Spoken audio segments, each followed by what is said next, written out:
কোথায় কষ্ট হচ্ছে? বুকে কষ্ট হচ্ছে নাকি গলায় কষ্ট হচ্ছে? হ্যাঁ বলো না মেজো বৌমা, তোমার কোথায় কষ্ট হচ্ছে বলো না। বৌমনি তো কথা বলতেই কষ্ট হচ্ছে, বলতে চাইছে কিন্তু পারছে না পিসিমণি। হ্যাঁ তো কথা তো বলতেই পারছে না। ও মেজো খোকা, হঠাৎ করে কি হলো রে? আমিও তো ঠিক বুঝতে পারছি না। কালকে ঘুমোতে যাওয়ার আগে তো ঠিকই ছিল, হঠাৎ করে কি হলো কে জানে। মেজদা, বৌমনি জ্বর আসেনি তো? অনেক সময় হাই ফিভার হলেও কিন্তু এরকম হয়। না, গায়ে তো জ্বর নেই বলেই মনে হচ্ছে। তুমি একটু দেখো তো। দেখি বৌমনি। না, গা তো ঠান্ডা, জ্বর তো নেই। তাহলে এরকম কেন হলো? বৌমনি, বৌমনি কি কষ্ট হচ্ছে বলো না, তোমার কি কষ্ট হচ্ছে বৌমনি? মেজদা, আমার একদম ভালো লাগছে না। তুমি যত তাড়াতাড়ি পারো একটা ডক্টরকে কল দাও এক্ষুনি। বৌমনি, বৌমনি কি কষ্ট হচ্ছে বলো না বৌমনি। হ্যাঁ মেশো, ডাক্তার কাকুকে ডাকো না গো, মাসিমণির খুব কষ্ট হচ্ছে, খুব কষ্ট হচ্ছে। অনিশ, হ্যাঁ আমি ডাক্তারবাবুকে ডেকে নিয়ে আসছি।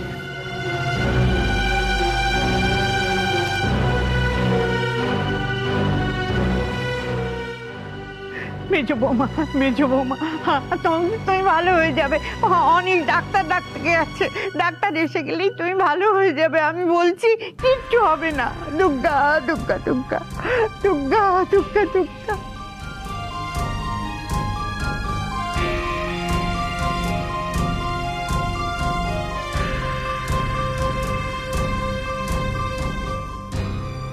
ওমা ওমা বলো না কি হয়েছে তোমার, বলো না মা।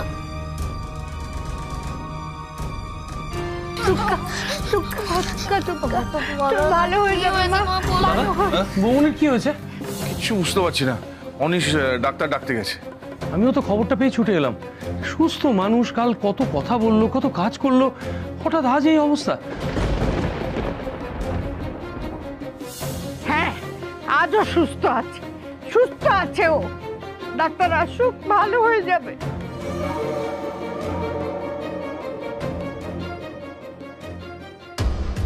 মেজুমার দেখছি আরো শরীর খারাপ করেছে। এবার কি হবে? ডাক্তার যদি বেড রেস্ট করতে বলে, এই মরেছে। তাহলে তো মেজুমা সারাক্ষণ এই ঘরেই থাকবে, আমি মুকুটটা সরাবো কি করে? এই তো কেস খেয়ে গেলাম দেখছি। ওটা সরাতে না পারলে সন্তুদার অতগুলো টাকা আমি ফেরত দেবো কি করে? মাসিমণি, ও মাসিমণি, মাসিমণি গো, ও মাসিমণি কষ্ট হচ্ছে, এটা তুমি খেয়ে নাও না গো মাসিমণি, এটা খেলে তোমার ভালো লাগবে, দেখো এনো এটা খেয়ে নাও। দাঁড়াও, এটা তুমি কি খাওয়াচ্ছ? এটা একটা ওষুধের জল, এটা খেলে মাসিমণি ঠিক হয়ে যাবে। এই তোরা এখানে দাঁড়িয়ে দাঁড়িয়ে কি দেখছিস? ও কি সব খাওয়াচ্ছে? হ্যাঁ, বারণ কর। এই আলো, একদম পাকামা বন্ধ করবি তুই। রাখ ওটা। দাদা বারণ করো। এগুলো কিসের জল? এগুলো অ্যালাউ করো না দিতে। ডাক্তার তো এক্ষুনি চলে আসবে, যেটা ভালো বুঝবেন সেটাই উনি করবেন না। এই আলো, এই জলটা দিও না, রাখো। আরে বলছো তো জলটা রাখো, দিও না। ছোট খোকা, কেন রাগারাগি করছিস? এটা নুন আর জল মেশানো জল, ভালো এটা, মাসিমণি আরাম পাবে এটা খেলে। ওর মনের অবস্থাটা বোঝার চেষ্টা কর। ওর বাবা মা নেই, ও কোথায় আছে বাবা মা ও জানে না। মেজো বৌমার মধ্যে ও মাকে খুঁজে বেড়ায়। মেজো খোকা আমি বলছি কি, এই যে আলো যে জলটা খাওয়াচ্ছে, ওতে মেজো বৌমার কোনো ক্ষতি হবে না। তুই অনুমতিটা দে খোকা, ও জলটা খাওয়া।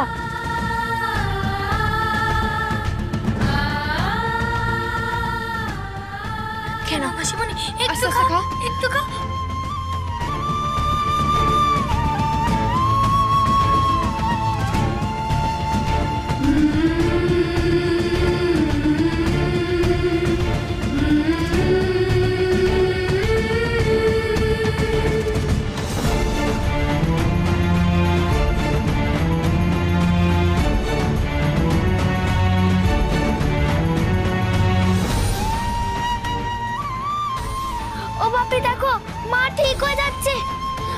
ভালো হয়ে যাচ্ছে ঠাম্মি, এই দেখো না।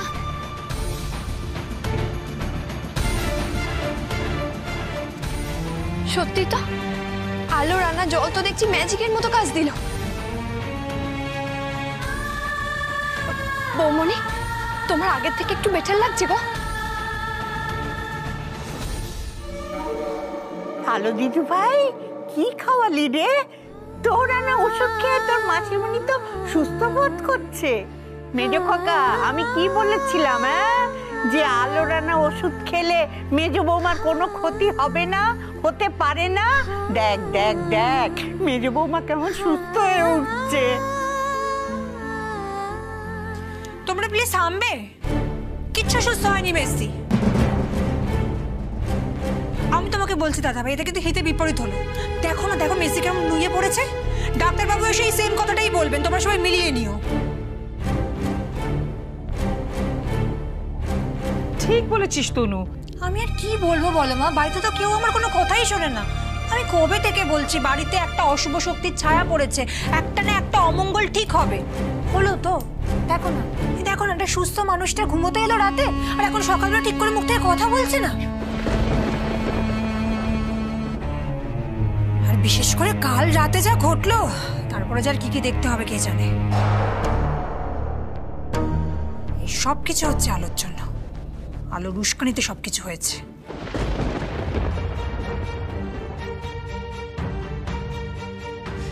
দেখ দি, বাচ্চারা যেটা করেছে সেটা ভালো। এই তুই থাম তো অনু, তোরা এই আজকালকার দিনের ছেলেমেয়েরা কোনো কিছুতেই বিশ্বাস করে না। আমি তোমাকে বলছি দাদা ভাই, তুমি একবার ভেবে দেখো, এই আলো আসার পর থেকে কিন্তু বাড়িতে একটা না একটা খারাপ কিছু হয়েই যাচ্ছে। প্রথমে পালবাবু অসুস্থ হলেন, তারপরে এখন মেজদি। আমি বলছি তোমাকে দাদা ভাই, এই আলোই কিন্তু বাড়িতে একটা অমঙ্গল ডেকে এনেছে।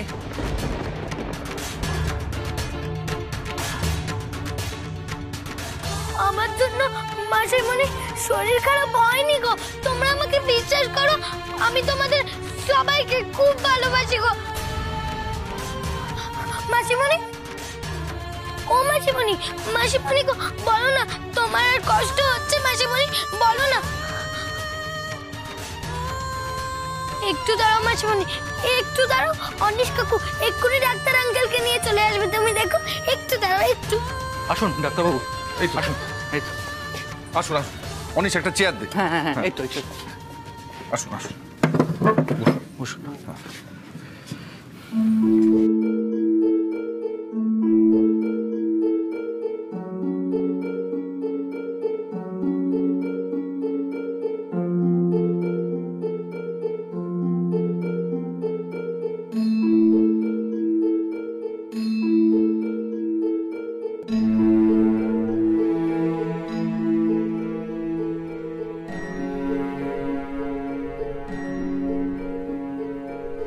বাপি, আমি আজ স্কুলে যাব না, আমি আজ মায়ের কাছেই থাকবো। না মা, তুমি স্কুলে যাও, আমি ঠিক আছি, যাও।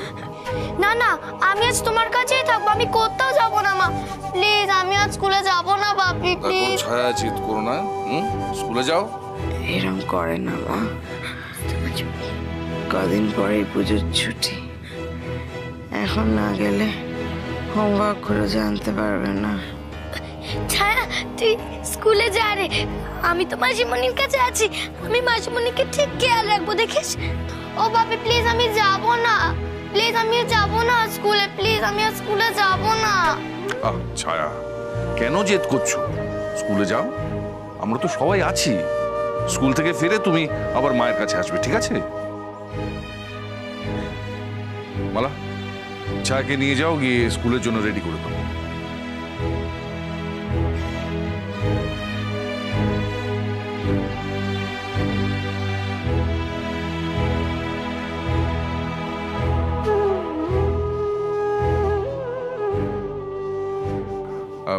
ডাক্তারবাবু, তাহলে আমার যেটুকু দেখে মনে হচ্ছে ওনার একটা অ্যাংজাইটি ডিসঅর্ডার হয়েছে। দীর্ঘদিন ধরে কোনো দুশ্চিন্তায় আছেন, প্রেশারটাও হাই, আর মনে হয় ঠিক সময় মতো খাওয়া দাওয়া করেন না, ফলে অ্যাসিডিটি। মানে সব রকম মিলিয়ে এই পরিস্থিতি আর কি।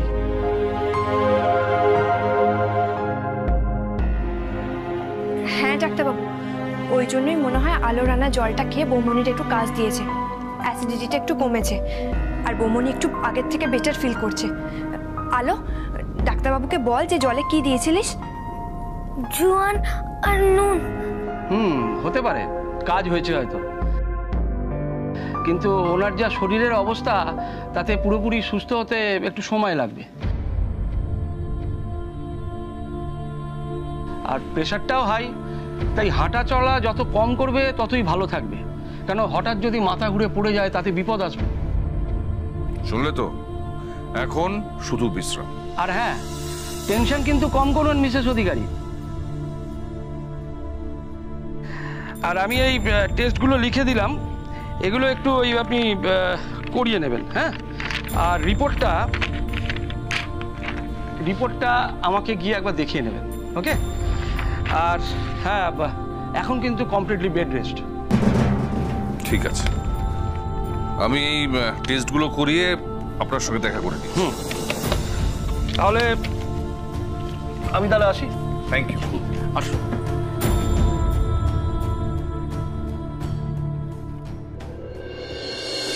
ওকে মেজো বৌমা, উঠছো কেন? শুনলে না ডাক্তারবাবু কি বলে গেল? শুয়ে পড়ো, শুয়ে পড়ো মা, শুয়ে পড়ো। হ্যাঁ মাসিমণি, তুমি শো না, উঠছো কেন? তুমি শো শো, আস্তে। এখন কি শুয়ে থাকলে চলবে মা? সামনে পুজো, কত কাজ বাকি বলুন তো।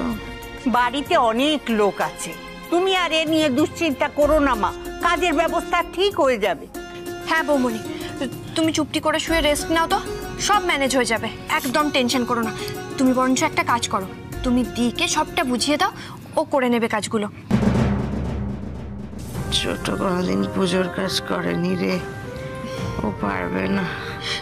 তাহলে বৌমনি তুমি আমাকে বুঝিয়ে দাও, আমি সব কাজ করে নেব। ও অনুমাসি, আমিও তোমাকে হেল্প করব, আর ছায়াকেও সঙ্গে নেব, কেমন? আর আমিও আছি। হ্যাঁ, আমিও আছি টিমে। তাহলেই হয়েছে, তোরা দুজনে ঝগড়ার থেকে ফুরসত পেলে তবে তো কাজটা করবি। আচ্ছা ঠিক আছে, ঠিক আছে, কে কি কাজ করবে সেটা আমি ভাগ করে দেবো। আর তোমার ভাগে শুধু বিশ্রাম। তনুশ্রী, তনুশ্রী। হ্যাঁ আসছি। আমাকে ডাকছিল দাদা ভাই? হ্যাঁ, ডাক্তারবাবু ওকে কমপ্লিট রেস্ট নিতে বলেছে, তাই এবছর পুজোর দায়িত্বটা তোমাকেই নিতে হবে।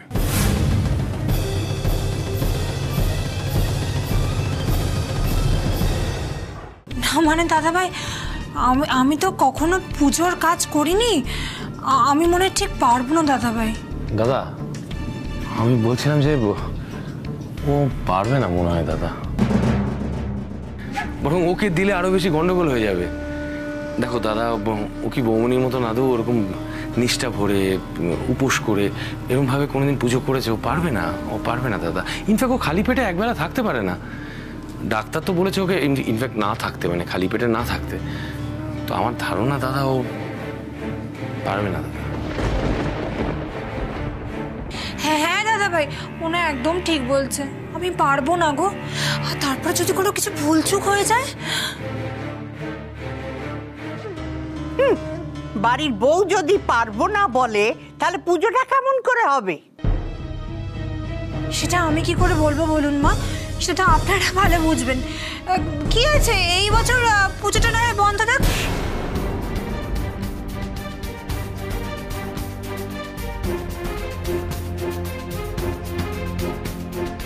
না না না, পুজোর দায়িত্বটা আমাকে দাও তুমি মেশো, আমাকে দাও, আমি নেব।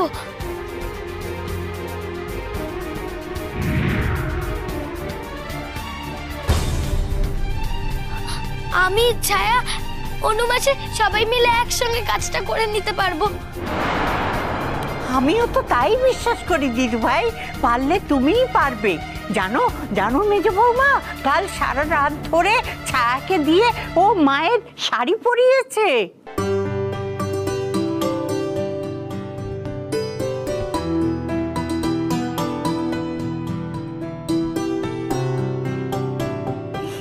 ওরা দেখিয়ে দিয়েছে সবাই মিলেমিশে কাজ করলে কিছুই অসম্ভব নয়।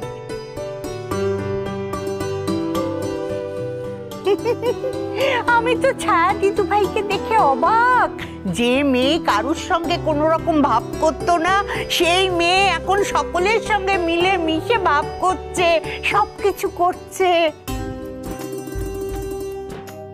হ্যাঁ বৌমনি, আইডিয়াটা আলোর আর সেটাকে এক্সিকিউট করেছে ছায়া, আর ওদের টিম ওয়ার্কের জন্যই এই অসম্ভবটা সম্ভব হয়েছে। একদম ঠিক বলেছো, 10 মিলি করি কাজ, হারি জিতি নাহি লাজ। মেজ খোকা, আমি বলি কি, আলো, ছায়া, অনিশ, অনুশ্রী এদের উপর দায়িত্বটা দিয়ে দেখ না, ওরা ঠিক পুজোটা করতে পারবে। আরে ভবিষ্যতে ওরাই তো করবে, এখন থেকেই করুক। তাহলে মেসা পুজোর দায়িত্ব এবার আলোর তো? প্লিজ মেজদা, তুমি আলোকে দায়িত্বটা দাও, আমরা সবসময় ওর পাশে থাকবো, ওকে হেল্প করব, কোনো প্রবলেম হবে না। দেখেছিস দেখেছিস অনু কি বলছে? একেই বলে ঘর শত্রু বিভীষণ। ও আলোর হয়ে এরকম সালিশি করছে কেন? জানি না। আচ্ছা, আলোই তাহলে চোখ আঁকুক নাকি? ও মেজ খোকা, অনুমতিটা দিয়ে দে না বাবা। আরে বাবা, মা নিজেই চাইছেন যে আলো মায়ের চোখ আঁকুক, তুই আর অমত করিস না বাবা। দে দে দে, আলো চোখ আঁকুক। সারাক্ষণ খালি আলো আলো আর আলো, অসহ্য। ও মেজ খোকা, আমি তো ঠিক করে ফেলেছি, এবারে মায়ের পুজোর সময় মায়ের মুকুট আলো আর ছায়া দিদু ভাইদের হাত দিয়ে আমি মাথায় পরাবো।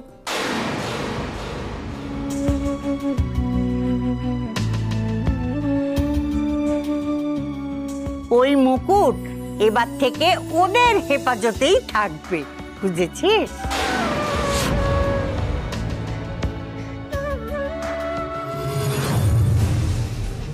এই যে দেখছি মেঘনা চাইতেই জল, ওই মুকুট যদি আলো ছায়ার কাছে থাকে তাহলে তো আমার কাজটা আরো সহজ হয়ে যাবে।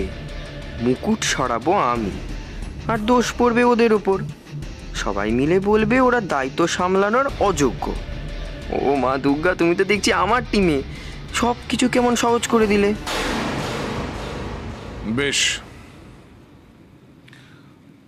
মা যখন এত করে বলছে তখন এবারের পুজোর দায়িত্ব আমি আলো, ছায়া, অনিশ আর অনুশ্রীর উপর দিলাম। কিন্তু একটা কথা তোমরা মনে রেখো, বড় মুখ করে তোমরা যখন দায়িত্ব নিয়েছো তখন সে দায়িত্ব পালনে যেন কোনো ত্রুটি না হয়।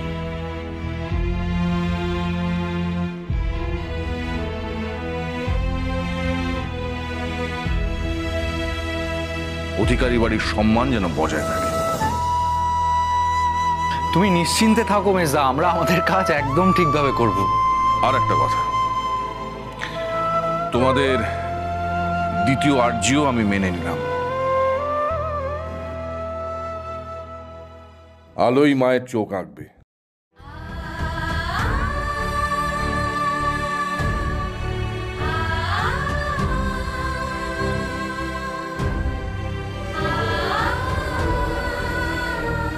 আলো, হ্যাঁ মাসিমণি, আমার মান রাখিস মা। দেখিস পুজোর কাজে যেন কোনো গাফিলতি না হয়। তুমি চিন্তা করো না গো মাসিমণি, যখনই কিছু আটকাবে আমি আর ছায়া তোমাকে বা ঠাম্মিকে এসে জিজ্ঞেস করব।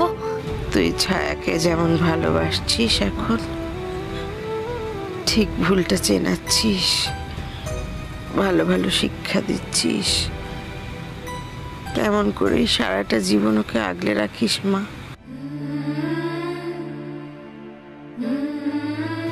ওকে কোনো ভুল করতে দিস না।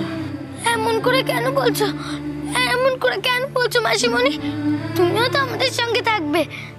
আমরা কিছু যদি ভুল করি তুমি আমাদের শাসন করবে, আমাদের তুমি বোঝাবে, তুমি থাকবে মাসিমণি, আমাদের সঙ্গেই থাকবে, কোথাও যাবে না।